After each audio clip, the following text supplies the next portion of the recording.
За Casa da Vinci-гийн 259 м2 тийм хаусан дээр ирсэн байна. За энэ бол үүдний хэсэг. За заслын ажил маань бол одоогор явагдаж байгаа. 4 сарын 30 гэхэд заслын ажил дуусна. За 40 м2 бүхий 2 автомашины дулаан зогсоолтой.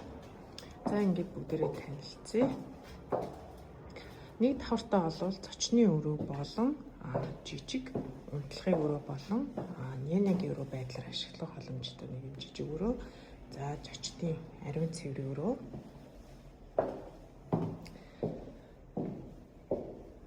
За галтайгаа болон зочны өрөө харагдаж байна.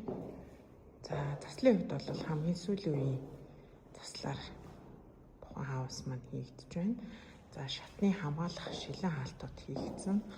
За шууд том өрөөнөөс болохоор энэ хаалгаар гараад тэрээс руугаа гарчих боломжтой. Өөрийн идэлбэр газар нь болохоор 450 м2 газартай. За үүн дээр болохоор 259 м2 тийм хаус байрлаж байна. За дээдлийн хэсгийг үзцгээе. За дээрээ бол 4 унтлагын өрөө, 4 ариун цэврийн өрөө байгаа. Нийтдээ бол 5 ариун цэврийн өрөөтэй.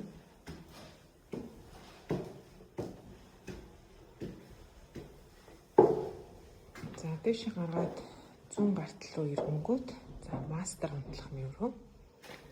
За баруун гарт талд хувцсны өрөөний хэсэг. Ариун цэврийн өрөөний хэсэг. За засварын ажил бол эд дундаа явагдаж байна.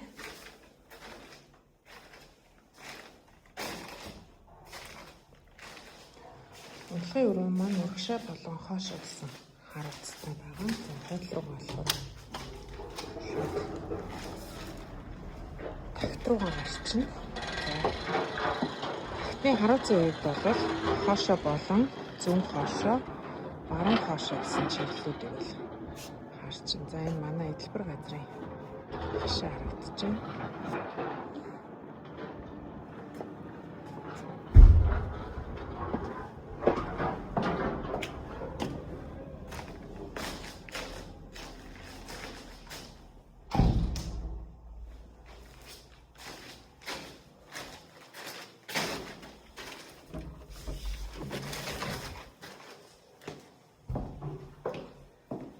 За энэ хүүхдийн мастер өрөө.